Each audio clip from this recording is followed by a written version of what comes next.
When Karen from the HOA sent her so-called security division to intimidate me at my quiet cabin, they didn't know who they were dealing with.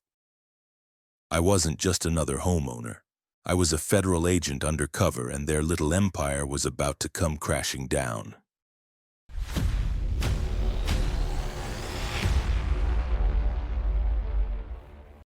I bought the place under the name Mark Wilson, a quiet, unassuming fixer-upper cabin on the edge of Maple Hollow, a sleepy little HOA-controlled community just north of Trenton. One gas station, 2 diners, and more lawn signs than residents. From the outside, I looked like your standard single man in his late 30s who got burned out from city life and came here to reconnect with pine trees and rust. The truth? I was assigned. 3 anonymous letters had made their way up the chain, all typed, no return address, all describing the same HOA and the same woman, Karen Miller, president of the Maple Hollow Preservation Board. Accusations ranged from petty extortion to property seizures disguised as code enforcement. Classic suburban warlord with a clipboard and a god complex. Feds don't usually care unless it smells like organized activity. This? It reeked.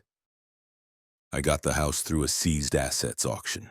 Cheap, the kind of place that looks abandoned unless you squint. Porch half-eaten by moss, a roof sagging like a drunk, and a mailbox that hadn't seen a letter in a decade. Perfect.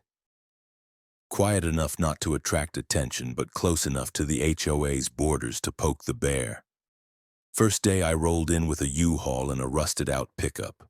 I wore an old Rutgers hoodie, scruffed my beard, and made sure the neighbors saw me unload thrift store furniture and a mattress wrapped in plastic. Act like a man with no friends and worse taste. I waved when people stared. Most didn't wave back. By day 3, I had my utilities set up, a working coffee pot and exactly 0 interactions with anyone. Until a small white envelope appeared wedged into the screen door. No stamp. HOA emblem embossed in faint gold. Inside, a folded pamphlet titled, "Welcome to the neighborhood. Community harmony through compliance."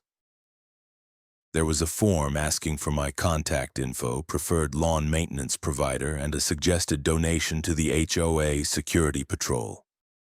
A little sticky note on top. You may not be registered, but we still expect unity. KM. I laughed, out loud, tossed it straight into the fire pit behind the house. That night I sat on the porch with my feet up and a warm mug of cheap bourbon pretending to be coffee. It was nearly midnight. The woods were whispering, and somewhere in the distance a dog barked once. Then nothing. Peaceful. Almost too peaceful. Until I noticed the red dot blinking softly on a tree across the street. I stood up, walked to the edge of my driveway. There, barely visible in the moonlight, was a camera. Mounted to the second-story eaves of the neighbor's garage, angled precisely toward my front door. Cute. I took a slow breath and went back inside. I didn't wave this time. The next day, a woman about 50, bleach blonde bob, yoga pants too tight for comfort, and a pastel cardigan that probably cost more than my truck, marched up my walkway like she was about to christen a ship. I recognized her from the dossier. Karen, HOA president. Type of woman who'd file a noise complaint if your wind chimes weren't tuned to G major. "Good morning," she chirped, holding a pink file folder like it was an arrest warrant. "Morning," I replied flatly. She didn't wait for an invite. "You're Mark Wilson?" "That's right." "Well, welcome to Maple Hollow. We're a very tight-knit community. You probably got our welcome packet. If it's the one that asked for money and a lawn report, then yeah, I burned it." She blinked, smiled too tightly. "Oh, well, I'm sure that was just a draft version. Some of our new residents get confused about boundaries. You see, your property technically touches the community perimeter." "Technically it doesn't," I interrupted. "I checked the county records. Parcel 165A. Legally outside HOA jurisdiction by about 48 feet. Her smile didn't waver. We prefer to think of the hollow as a spirit, not just lines on a map. Our community thrives when everyone contributes. I prefer to think of the law as something printed, notarized, and filed, I said. I'll pass on the spirit. There was a beat of silence, heavy and pointed. Then she laughed, just a bit too loud. Well, let's not get off on the wrong foot. If you ever need anything, compliance advice, friendly guidance, or just a coffee, my door's always open. I don't drink coffee, I lied. Her eyes narrowed slightly. We'll be watching, out for you, she added quickly, turning on her heel. As she left, I noticed her glance once over her shoulder. She wasn't smiling this time. That night I found the second envelope. No emblem, no name, just one line typed on plain white paper. Don't trust the HOA. They watch everyone, and it's not just compliance. I folded the note and slid it under a floorboard beneath the bed. Then I walked outside, past the pine trees, past the fire pit, and stood under the camera across the street. I stared at it for a full minute. Then I waved. If they wanted to watch, I'd give them something to watch. The next morning started with the sound of someone knocking. 3 precise, irritated taps. I hadn't even finished my first cup of coffee when I opened the door to find Karen standing there again, this time holding a clipboard like it was a weapon. Behind her stood a man in a beige polo, his expression somewhere between smug and anxious. His name tag read Community Liaison Paul. You could always spot the bureaucrats. They smiled with their mouths and frowned with their eyes. "Mark, good morning," Karen said, her tone already suggesting it wasn't. "We just wanted to touch base about your community responsibilities." I raised an eyebrow. "My what now?" Paul cleared his throat. "All residents within Maple Hollow's immediate boundaries are required to contribute a small annual fee to support community safety initiatives. It's really more of a neighborly courtesy." "Right," I said. "Except my land isn't part of Maple Hollow, so no." Karen's smile stiffened. "Oh, the technicalities again." She flipped through her clipboard theatrically. "Our surveyor recently adjusted the boundary lines to account for natural expansion. We've been very inclusive." "Inclusive," I repeated, "as in you just decided you own my dirt now?" Karen tisked softly, the way a teacher corrects a child who drew outside the lines. "Let's not be dramatic. The HOA is here to help. It's about harmony." "I'm feeling plenty harmonious," I said. "Mostly because you're about to leave." Paul looked like he wanted to melt into his khakis. Karen, of course, didn't budge. "I'll give you a few days to review the documents. I'd hate for this to escalate."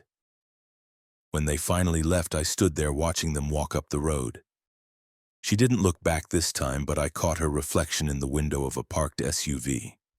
She was smirking. By evening, the harassment began in earnest. First came the letter taped to my mailbox. Notice of code violation. Unapproved exterior paint color. Funny, considering my cabin was unfinished cedar. The next day, another one. Unauthorized signage. Apparently, the small, private property plaque I'd installed by the gate was offensive to the community's welcoming aesthetic. Each notice came stamped with a red HOA seal and a threat of fines up to $500 per day. None of it had legal weight, of course, but it was meant to intimidate. Then came the car. Same black SUV I'd seen earlier, parked across the street for hours. No plates on the front, tinted windows, engine off. I'd seen a lot of surveillance vehicles in my time, but this wasn't government. Too sloppy, too obvious. The kind of intimidation tactic someone uses when they want you to notice them. That night I heard movement outside. 2 silhouettes near the property line, flashlights dancing over my yard. They moved with purpose, like they'd done this before. I waited, silent, inside by the window. One of them took photos of my porch, the other scribbled notes. After about 5 minutes, they left, vanishing into the trees. The next morning, I found fresh tire tracks leading right up to my fence, and tucked into the handle of my front door, a glossy tri-fold brochure. Maple Hollow Community Security Initiative, Protecting What Matters. Below the title was an image of 2 men in tactical uniforms posing beside a golf cart with sirens on top. At the bottom, handwritten in looping cursive, were the words, "You'll be meeting your local safety coordinator soon. Don't make it difficult. KM." I whistled low. Karen was escalating faster than expected. Either she was bluffing or she actually had her own private rent-a-cop squad. I spent the rest of the day installing a motion sensor by the front gate and a camera disguised as a birdhouse. Old habits die hard.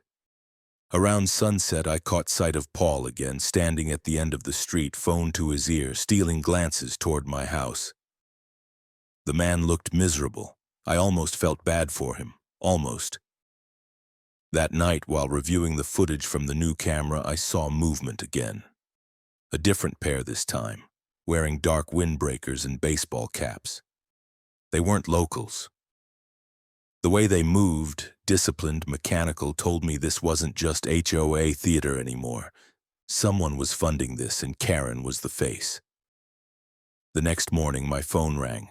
Unknown number. I let it go to voicemail. Her voice came through crisp and composed, like she was reading from a script. "Mr. Wilson, this is Karen Miller. Due to your continued non-compliance, we're assigning you a community safety coordinator. His name is Grant. Expect him tomorrow morning at 9. It's in everyone's best interest that you cooperate." I played the message twice, then saved it. Tomorrow, then. I set my coffee pot for early morning, polished the badge I hadn't used in 3 months, and placed it carefully on the table beside my Glock. If they wanted a show of authority, I'd give them one. They showed up at exactly 9:02. 2 men, black tactical boots matching windbreakers with CED printed across the chest. Community Enforcement Division, apparently. No badges, no insignia, no legal standing. But they strutted up my gravel path like federal agents in a Netflix drama. The taller one had a clipboard, always the damn clipboard. The shorter one had Oakley's, indoors attitude, and the muscle tone of someone who thinks CrossFit is a personality. They didn't knock. They just stood there waiting, as if the house itself was supposed to acknowledge their presence. I opened the door slowly, deliberately, coffee in one hand. "You're early," I said, even though they weren't. "Mark Wilson?" the tall one asked, flipping through a paper he didn't bother to show me. "That's what it says on the mailbox and the utility bill and the deed." He didn't laugh. "We're here on behalf of the Maple Hollow Community Enforcement Division to address ongoing compliance failures. You've been flagged as a high-risk property." I blinked slowly. "High risk? You mean the moss on my roof or the threatening squirrels in the trees?" Neither of them cracked. The Oakley guy stepped forward like he was about to give me a pat-down. "We'll need to conduct an external inspection and verify your residence status. This is standard protocol." "Protocol," I echoed. Cute word. Almost makes it sound legal. He took another step forward, right up to the threshold. "You step 1 inch onto this porch," I said evenly, "and I'll assume you're trespassing." The taller one raised a brow. "Sir, refusal to comply with a safety audit may result in escalation." "Go ahead," I said, still calm. "Escalate." They both hesitated. Oakley shifted, clearly waiting for some signal. The clipboard guy spoke again. "We've notified local enforcement. Non-cooperation will be documented and reported to the HOA board. We're trying to be reasonable." That was when I decided to end the performance. I set the mug down on the windowsill beside the door. reached into the pocket of my worn flannel and pulled out the leather case. Slowly, deliberately. I opened it, tilted just enough for them both to get a full look.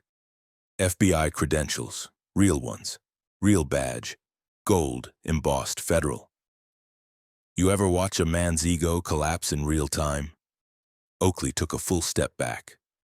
Clipboard guy froze like his brain hit a blue screen. Neither said a word.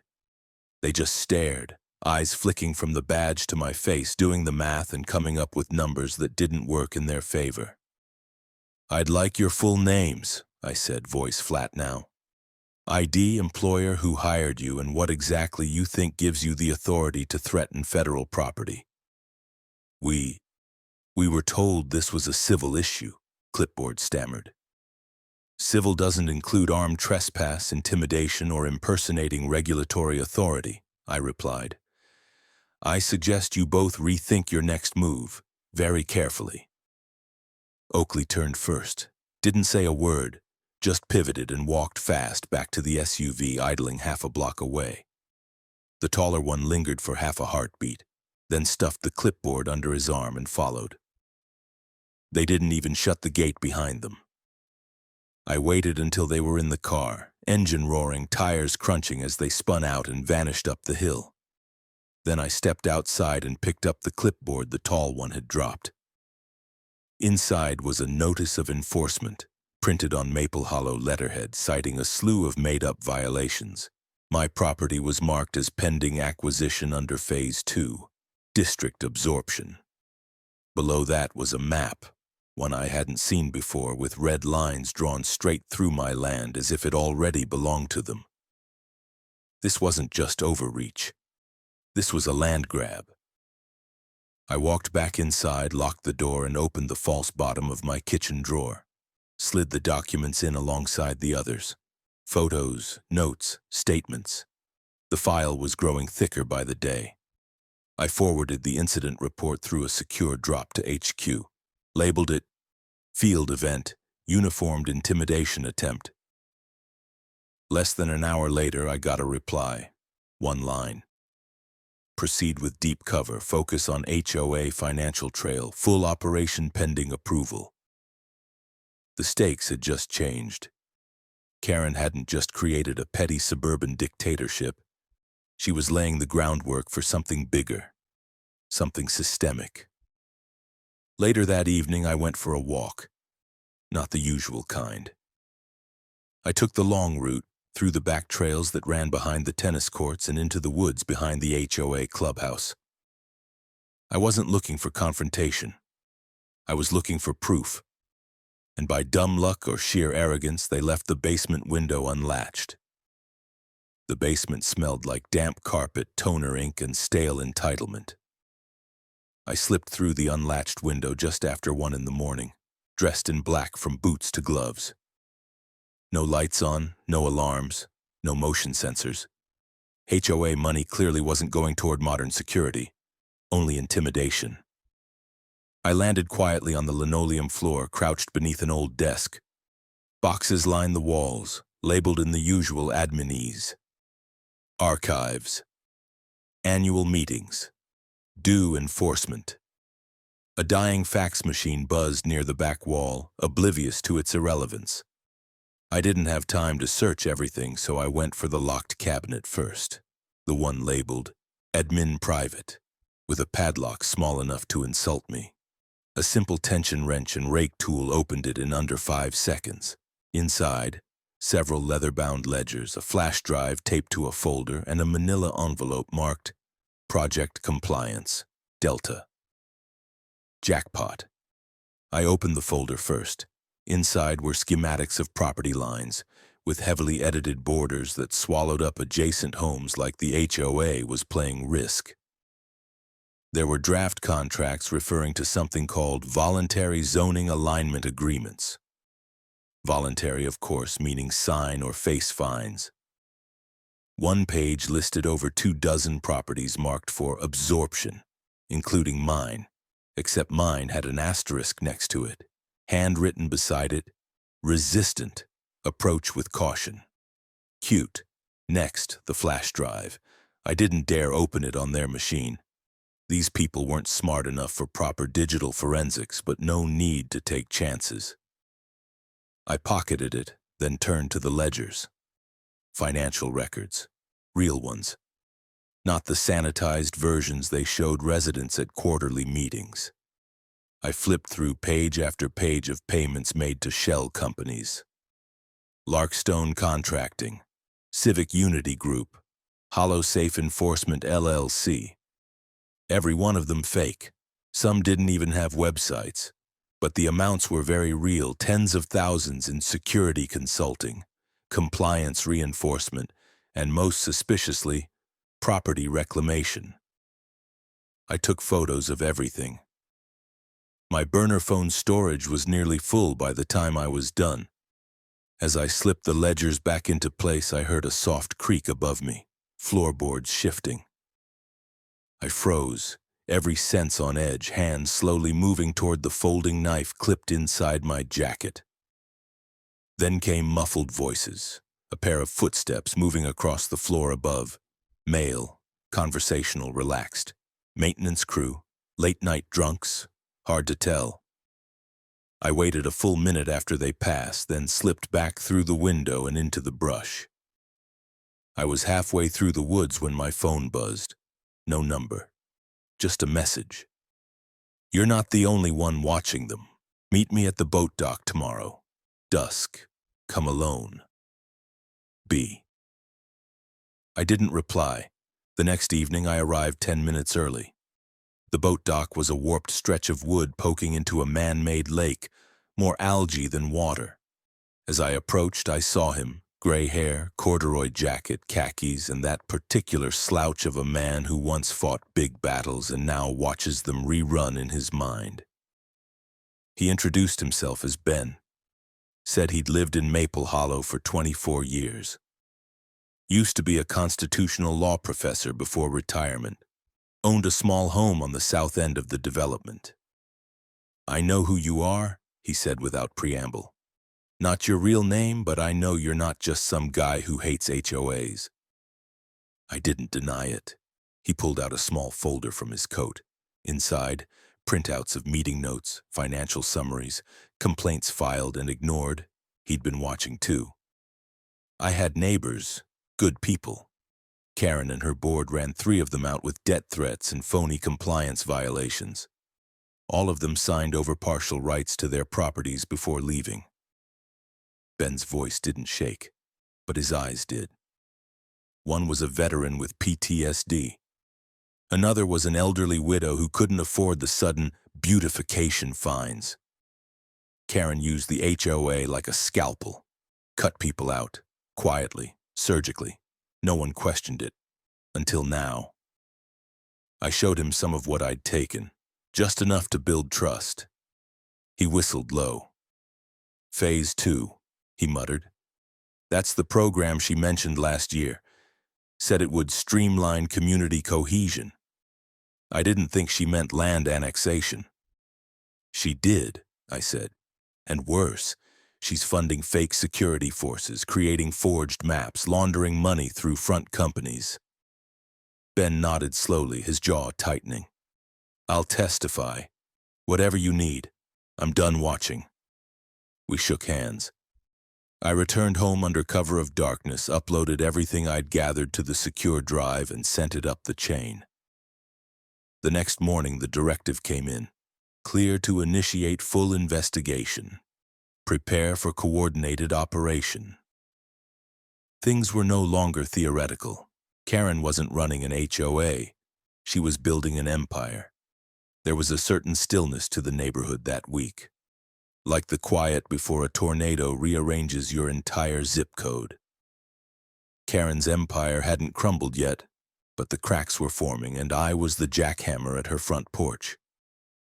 I spent the next 3 days compiling everything. Photos, audio recordings, meeting schedules, property acquisition drafts, fake security personnel lists, bank routing data. Every piece of her little suburban tyranny boxed, labeled, and sent to the Bureau's task force under the code name HOA Purge. Meanwhile, Karen was doubling down. By Tuesday, new community initiatives were quietly slid into mailboxes all across Maple Hollow. Brightly colored flyers featuring friendly clip art of smiling families and lawn chairs, overlaid with bold, cheerful font. Neighborhood modernization. Join Phase 2. Today. But buried in the fine print, literally paragraph 14 in 6-point font, was a clause that made my blood pressure spike. By participating, homeowner agrees to temporary collateral transfer of deed rights to the Maple Hollow Preservation Board for administrative processing, per Municipal Annexation Statute 4B. Statute 4B didn't exist. It was legal gibberish meant to scare people into signing over partial rights to their homes. Ben confirmed it too.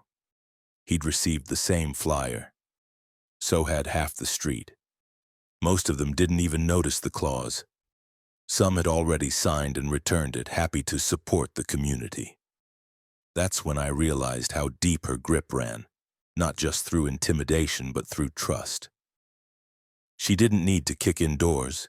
She'd convinced people to hand her the keys, but not everyone was under the spell. I met with 2 more residents. Carol, a retired nurse who'd been fined for having too many wind chimes, and a widower named Leonard who'd been charged over $1,200 for emergency sidewalk replacement. On a sidewalk he didn't own. They were angry, rightfully so. And more importantly, they were willing to talk. Sworn statements, physical evidence, even bank statements showing HOA drafts they never authorized. The case was airtight now. Still, Karen wasn't stupid. She could feel the pressure. Thursday morning, I stepped out to grab the paper, mostly for show, and found a fresh notice taped to my door. Final warning. Your continued defiance poses a serious threat to the community. Should you refuse to comply, you will be subject to asset reassignment per board discretion. Signed in thick black ink. Karen M., President, MHPS Board. No letterhead, no legal reference, just a raw threat. I scanned it, then lit a match and watched it burn in the fire pit. I knew she'd escalate. She had no choice. Someone like Karen doesn't retreat. She consolidates. That night, I received a private message through our bureau portal. The operation was approved. Initiate deployment. Local PD informed. Full sweep scheduled for Saturday morning. Be in position. I barely slept that night. Not from fear, from anticipation. Friday, Karen made her final move. At precisely 2 p.m., a community-wide emergency board meeting was called. Location: Maple Hollow Clubhouse. Agenda: expansion of protective authority and enforcement authorization. Code 4: we're taking over everything that moves and can't scream loud enough. I attended, as Mark Wilson, of course. They didn't bar me. Probably thought it'd look bad to toss out the mysterious outsider. Karen stood at the podium like a senator mid-campaign, backlit by a slideshow of vague charts and staged neighborhood photos. We're entering a new era, she said, smiling wide. An era where safety and unity go hand in hand. Our initiative will ensure that every household is protected, beautified, and aligned with our shared vision.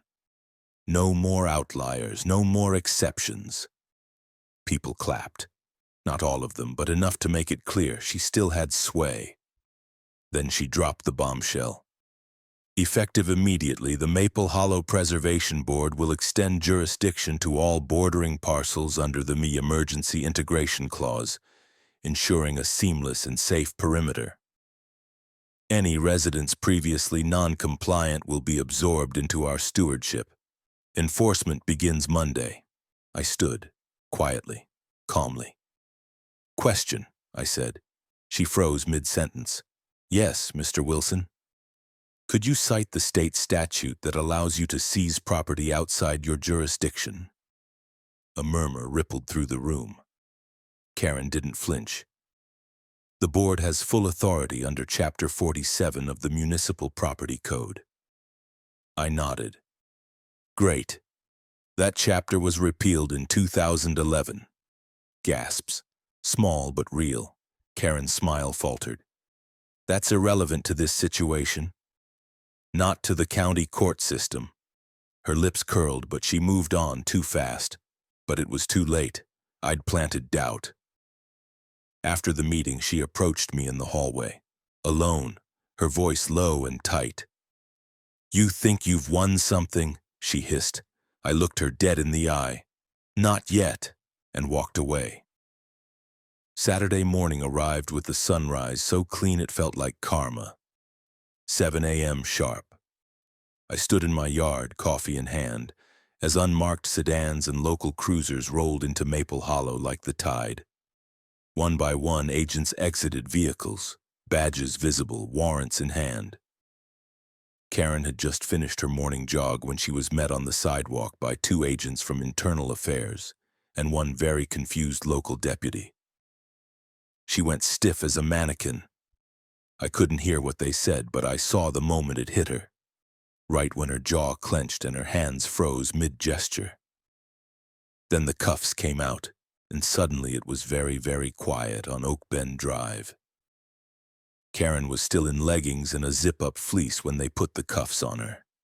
No time for war paint, no grand send-off speech. Just a wide-eyed stare and a twitch in her jaw, as if her brain hadn't caught up to what her eyes were seeing. She didn't resist. Women like her don't believe the world has the balls to touch them until it's already too late. The agents read her rights while residents peeked from behind curtains and hedgerows, coffee mugs trembling in slow-motion shock. Someone dropped a rake. A sprinkler hissed in the silence. 2 more agents entered the Maple Hollow clubhouse with a federal warrant and bolt cutters for the HOA records room. Local police secured the perimeter more for show than function. This was our stage now. I stood at the sidewalk, arms crossed, watching as years of empire building got boxed into evidence bags. Bank records, meeting transcripts, forged community maps, fake compliance letters, unused funds redirected into private LLCs. Most damning of all? The Community Enforcement Division playbook, an internal document outlining their escalation protocols, which read more like a rogue private military training manual than anything legal. The HOA's security team? Just freelance rent-a-goons hired through shell companies, many with expired licenses or prior complaints for harassment. One of them, Mr. Oakley from my front porch standoff, was arrested later that same afternoon after trying to delete footage from his phone at a vape shop. Real criminal mastermind material. Karen stayed silent during the arrest, not a word. But in the back seat of the unmarked Crown Vic, I caught her looking at me. Not rage, not fear. Just pure, concentrated disbelief, as if her kingdom had crumbled because I dared to say no. The formal charges came quickly: wire fraud, conspiracy to commit fraud, mail fraud, falsifying legal documents, intimidation, impersonation of law enforcement, and unlawful seizure of property through coercive HOA manipulation. There were 12 charges in total, and every single one came with receipts. I testified as myself, Special Agent Daniel Hart, Department of Justice. Full suit, badge clipped visible. Karen's lawyer objected to my involvement. The judge overruled before the second syllable. In court, Karen tried to rebrand herself as a passionate volunteer misunderstood by her community. She claimed she never authorized enforcement actions without proper review, and that the financial discrepancies were clerical oversights. Her voice had that same artificially sweet cadence she used when offering me compliance advice months ago. It didn't land. We presented hard evidence: the shell companies tied to her husband, the forged signatures on absorption agreements, the mailers with illegal clauses, the threats, the surveillance logs, the black SUV payments made from HOA petty cash. But it wasn't just the paper trail that destroyed her. It was the people. Ben testified first, stoic, calm, devastating. Then Carol, then Leonard, Then 3 others, homeowners who had been fined, harassed, slandered, even physically intimidated. One by one, they stood up and told the court exactly what she'd done. Karen stopped smiling halfway through the second testimony. By the fourth, she looked like she'd been physically shrunk. The defense tried to spin it as community overreach, as if her downfall was a tragic misunderstanding of intent. But when the footage from my camera played, when the court watched her security thugs threatening a federal agent in his own doorway, whatever sympathy she had left evaporated. The jury deliberated for just under 4 hours. Guilty, on all counts. Sentencing would come later, but the immediate fallout was swift. The court ordered a full dissolution and audit of the Maple Hollow Preservation Board. Every account frozen, every board member placed under investigation. Several had already fled town. Others tried to cut deals. Property seizures were reversed, fines refunded, compliance violations erased from county records. For the first time in years, Maple Hollow didn't operate under fear. It breathed. Karen was remanded without bail. When the bailiff took her away, she didn't fight. But she looked back one last time, straight at me. That look again, like she'd just realized the rules had never been hers to bend in the first place. Outside the courthouse, a few residents gathered. Ben shook my hand. Carol hugged me. Even Leonard offered a silent nod that carried more weight than words. I stayed behind, watching the last of the courthouse windows go dark as dusk settled over the city. The mission was complete.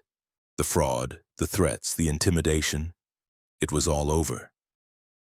But the damage Karen had caused would take time to undo, and some scars wouldn't fade. 3 months later, the only thing burning in Maple Hollow was charcoal. It was Ben's idea. A neighborhood barbecue to cleanse the HOA demons, as he put it, with a wink and a 6-pack of local IPA. Word spread fast. Residents who hadn't spoken to each other in years came out with folding chairs, Tupperware, and something that looked suspiciously like actual joy. The clubhouse, now stripped of its HOA regalia and converted into a community rec space, stood behind us like a war monument. Someone had pried off the bronze Maple Hollow Preservation Board plaque and left it leaning in the bushes like a discarded tombstone. I arrived fashionably late, by which I mean I parked 2 blocks away and walked in slow. No suit this time, just jeans, a t-shirt, and the same beat-up boots I'd worn on day 1. The house was still mine, though the bureau had offered to reassign it. I declined. There was something oddly poetic about keeping a little cabin that almost got absorbed into a suburban dictatorship. Ben greeted me with a paper plate stacked with ribs and a conspiratorial grin. We were starting to think the hero of the hour wouldn't show. "I'm no hero," I said, biting into something smoky and divine. "Just a civil servant with a grudge. Same thing around here." Someone brought out a Bluetooth speaker and queued up "Burning Down the House." Not subtle, but no one minded. Even the teenagers laughed. Leonard manned the grill like a drill sergeant, barking at anyone who dared touch his tongs.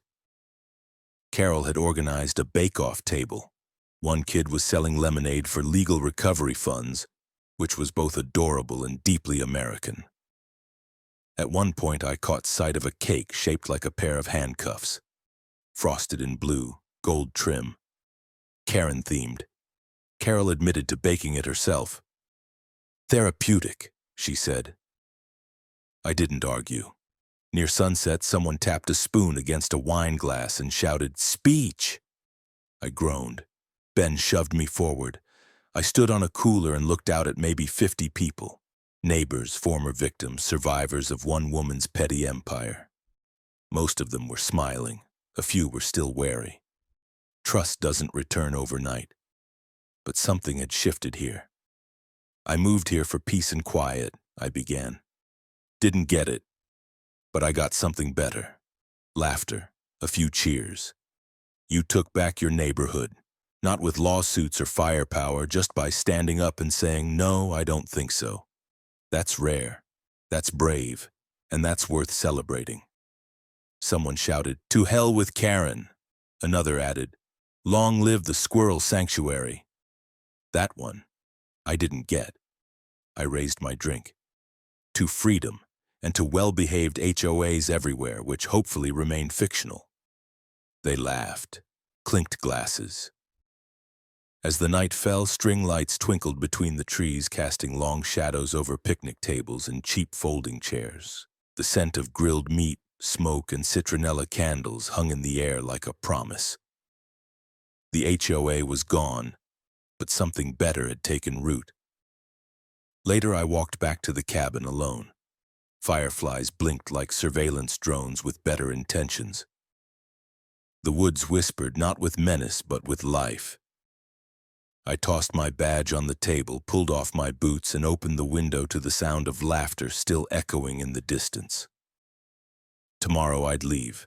Another case, another neighborhood, another Karen probably, but tonight we were free.